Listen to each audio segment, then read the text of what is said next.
ସମୁଦ୍ରରେ ଚୌରାଲବେଟି olive ridley କଇଁଛ ଛୁଆଙ୍କୁ ସମୁଦ୍ରରେ ଛଡ଼ାଗଲା।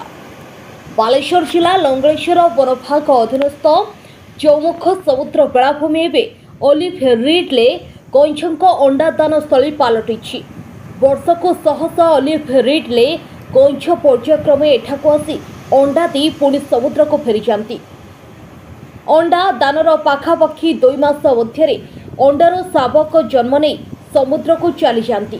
ସେହିପରି ଆଜି ପ୍ରଥମ ପର୍ଯ୍ୟାୟରେ ଚୌମୁଖଠାରେ ସମୁଦ୍ରରେ ଚୌରାଲବେଟି ଅଲିଭ ରିଡ୍ଲେ କଇଁଛ ଶାବକ ସମୁଦ୍ରରେ ଛଡ଼ାଯାଇଥିବାର ଦେଖିବାକୁ ମିଳିଛି।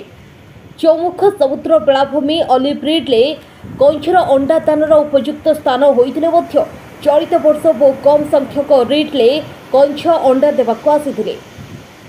ପ୍ରଥମ ପର୍ଯ୍ୟାୟରେ 30ଟି ଅଲିଭ ରିଡ୍ଲେ କଇଁଛଙ୍କଠାରୁ ମୋଟ 94ଟି ଅଣ୍ଡା ବନବିଭାଗ ସଂଗ୍ରହ କରିଥିବା କଥା ଫରେଷ୍ଟ ଗାର୍ଡ ହୃଷିକେଶ ପ୍ରଧାନ ପ୍ରକାଶ କରିଛନ୍ତି। ସେହି ଅଣ୍ଡାଗୁଡ଼ିକୁ ଅସ୍ଥାୟୀ ହେଚେରୀରେ 52 ଦିନ ରଖାଯିବା ପରେ ସେଥିରୁ 94ଟି ଶାବକ ଜନ୍ମ ନେଇଥିଲା।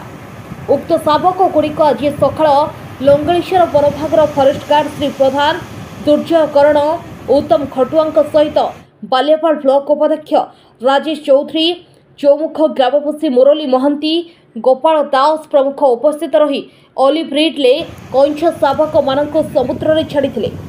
ଅଲିଭ ରିଡ୍ଲେ କଇଁଛ ଶାବକଗୁଡ଼ିକ ସମୁଦ୍ରକୁ ଯାଉଥିବା ସମୟରେ ଖୁବ୍ ସୁନ୍ଦର ଦୃଶ୍ୟ ଦେଖିବାକୁ ମିଳିଥିଲା।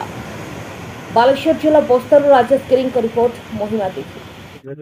ପ୍ରତିବର୍ଷ ପରି ଏ ବର୍ଷ ମଧ୍ୟ ଆମର ଏ ଯେଉଁ ଅଲିଭ ରିଡ୍ଲେ ସାମୁଦ୍ରିକ କଇଁଛ ସେମାନେ ଅଣ୍ଡା ଦେବାକୁ ଆସିଥିଲେ। ଆଉ 18/2ରେ ଆମର ଯେଉଁ ଦେଇଥିଲେ ଅଣ୍ଡା 97ଟି ଅଣ୍ଡା ଦେଇଥିଲେ। ସେଥିମଧ୍ୟରୁ ଠିକ୍ ଆଜି 55 ଦିନ ପରେ ଆମର 94ଟି ସୁରକ୍ଷିତ ଭାବରେ ଜନ୍ମ ନେଇଛନ୍ତି। ଆଉ ସେ ସବୁକୁ ଆମେ ନେଇକି ସୁରକ୍ଷିତ ଭାବେ ଆଜି ସମୁଦ୍ରରେ ଛାଡ଼ିବୁ। ଏ କାର୍ଯ୍ୟକ୍ରମ କେତେ ବର୍ଷ ହେଲା ଲାଗି ରହିଛି? ଏ କାର୍ଯ୍ୟକ୍ରମ ମୁଁ ତ ରହିଲି ପାଖାପାଖି 3 ବର୍ଷ ପାଖାପାଖି। ମୁଁ ନିଜ ଇଣ୍ଟରେଷ୍ଟ ତଥା ଡିପାର୍ଟମେଣ୍ଟର ସହଯୋଗ ତଥା ଆମ DFO ସାର୍ ଏଥିରେ ପ୍ରୋତ୍ସାହନ ଯୋଗାଉଛନ୍ତି। SAF ରେଞ୍ଜ ଅଫିସର ମଧ୍ୟ ଏଥିରେ ପ୍ରୋତ୍ସାହନ ଯୋଗାଉଛନ୍ତି। ଆଉ ସେଥିପାଇଁ ଆମେ ପ୍ରସ୍ତୁତ ହେଇକି ଅଧିକ କାର୍ଯ୍ୟ କରୁଛୁ। ଏ କାର୍ଯ୍ୟକ୍ରମ ଗ୍ରାମବାସୀ କେତେ ସହଯୋଗ କରୁଛନ୍ତି? ଗ୍ରାମବାସୀ ଆମେ ଏୟାରନେସ୍ କ୍ୟାମ୍ପ ମାଧ୍ୟମରେ ସଚେତନ କରେଇଛୁ ଅଲରେଡି। ଆଉ ଗ୍ରାମବାସୀ ମାନେ ବି ସହଯୋଗ କରୁଛନ୍ତି। ଯେତେବେଳେ ଯୋଉଠି ନେଷ୍ଟିଂ ପାଉଛନ୍ତି ସେମାନେ ଆମକୁ ଖବର ଦଉଛନ୍ତି। ଆଉ ସେ ଖବର ଅନୁସାରେ ଆମେ ପାଉଛୁ। ଆମର ରାତିରେ ଭୋରରେ ସବୁବେଳେ ପେଟ୍ରୋଲିଂ ଜାରି ରହିଛି ସମୁଦ୍ର କୂଳରେ। ତେଣୁ ଆମେ ସେ ନେଷ୍ଟିଂ ଠାବ ହେଲେ ତୁରନ୍ତ ଆମେ ତାକୁ ଆର୍ଟିଫିସିଆଲି ହେଚେରୀ ଯୋଉ କରୁଛୁ ତାକୁ ନେଇ ସୁରକ୍ଷିତ ରଖୁଛୁ। ପୁଣି ସେଠି ହେଚଲିଂ ହେଲା ପରେ ଆମେ ନେଇକି ପୁଣି ସମୁଦ୍ରରେ ଛାଡୁଛୁ।